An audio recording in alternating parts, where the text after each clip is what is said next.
ईसाई आतंकवाद मुर्दाबाद, ईसाई आतंकवाद मुर्दाबाद, ईसाई आतंकवाद मुर्दाबाद।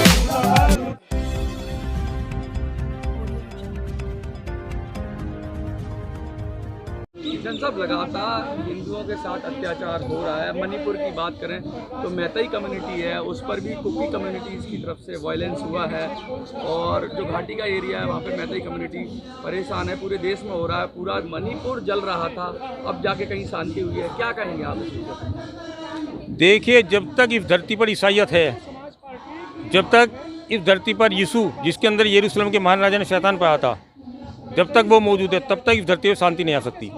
जब से ईसाइयत का प्रकोप प्रचार हमारे पूर्वोत्तर में चला है, तब से लेकर आज तक लाखों हिंदुओं को इन ईसाई आतंकवादियों ने मारा है। ये चर्च नहीं है, आतंकवादियों के अड्डे हैं। हमारे हिंदुओं को ज़बरदस्ती ईसाई बनाते हैं, उनके हाथ में हथियार पकड़ाते हैं। आप देखिए ना, मैतेई हिंदुओं को मारने के लिए चर्च के आतंकवादियों ने वहाँ पर कितना बड़ा हमला किया। AK-47 आ गई हैं।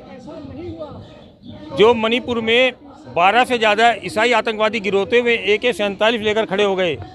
तो हमारा यही कहना है, आज हम सब हिंदू संगठन यहाँ पर मैतेई हिंदुओं को, जो हमारे हिंदू भाई हैं जिनके मंदिरों में चर्च के ईसाई आतंकवादियों ने आग लगाई है, उनको न्याय दिलाने के लिए जंतर मंतर पर आए हैं।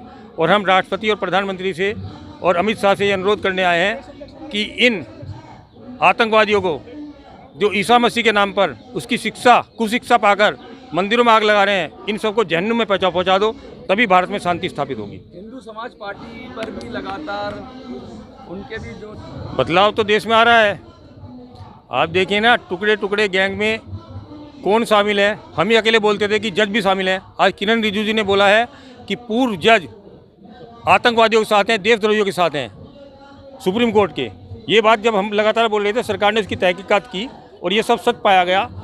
तो आज ऐसा नहीं, न्यायालय ने कार्रवाई की थी और लगातार आपको परेशान किया गया। मुझे 14 महीने जेल में रखा दीपक मिश्रा ने और शरद अरविंद बोबड़े ने, और उन्होंने मेरी हत्या करने की भी साजिश रची, क्योंकि मेरी याचिका लगी हुई थी दिवाली के पटाखे समर्थन में। सुप्रीम कोर्ट में जजों की नियुक्ति को लेकर सुप्रीम कोर्ट में याचिका लगी हुई थी और वो नहीं चाहते थे कि इन याचिकाओं पर सुनवाई हो, क्योंकि सुनवाई होती तो उनको परेशानी होती, क्योंकि ये झूठे हैं, बेईमान हैं, ये किसी संविधान को नहीं मानते, राजभाषा नियमों को नहीं मानते, जजों की नियुक्ति में संविधान का अनुच्छेद 124(2) उसको नहीं मानते।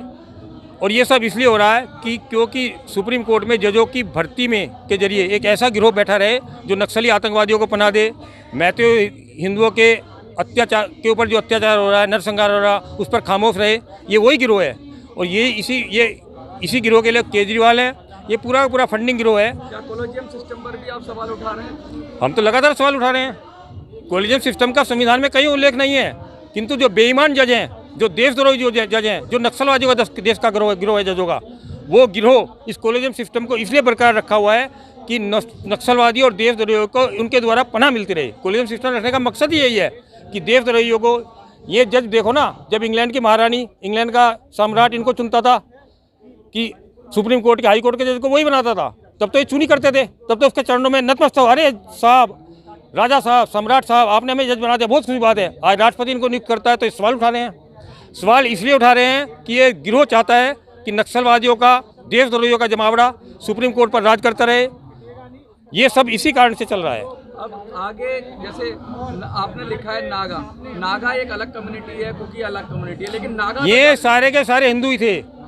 लेकिन नागा कम्युनिटी में अभी खबर आ रही है कि उन्होंने ज़्यादा इन्वॉल्वमेंट नहीं है। कुकी और सब इन्वॉल्वमेंट है, जहाँ चर्च का इन्वॉल्वमेंट है, जहाँ इंग्लैंड के राजा का इन्वॉल्वमेंट है, जहाँ पोप का इन्वॉल्वमेंट है, सब शामिल है। ये जो भी उसके चाहते हैं ईसाई देश के लिए खतरा है। किस प्रकार से खतरा है ईसाई? पूरा खतरा है। ये जो अंग्रेजों की लड़ाई, हमारी लड़ाई यही तो थी कि वो देश के लिए खतरनाक थे। ईसाइयत में कहीं भी बाइबल में नहीं लिखा है, पूरी बाइबल पढ़ी है, कि दूसरी गैर कम्युनिटी के लोगों को, गैर अंग्रेजी नस्ल को अपने में मिलाकर ईसाई बना लो। उसमें सिर्फ एक ही आदेश है कि हमारे जिन नागा भाइयों को, कुकी भाइयों को ये ईसाई बनाकर हमारी गर्दन कटवा रहे हैं, कल को उनकी गर्दन भी ये काट देंगे। सर आप मुझे बताइए, भारत में सशक्त हिंदू का ध्वजा फहराने वाले हमारे प्रधानमंत्री जी हैं और इनके एक बात पर आप देखते हैं कि हजारों ने, लाखों की संख्या में लोग रहते हैं और बात को मानते भी हैं, तो क्या ऐसे में आपको डर लगता है क्या? किस चीज़ का डर?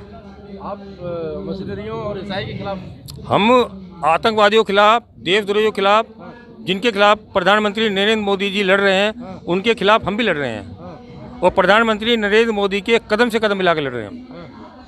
तो फिर किस तरीके से ये खतरा महसूस क्यों कर रहे हैं अपने आप को, ये बताइए। खतरा महसूस नहीं कर रहे हैं, उन दुष्टों की दुष्टता से देश को अवगत करा रहे हैं, जो हमारे मंदिरों को जला रहे हैं, जो लोगों को ज़बरदस्ती ईसाई बना रहे हैं, गाय का मांस खिला रहे हैं, घरों में आग लगाकर ईसाई बनने पर विवश कर रहे हैं।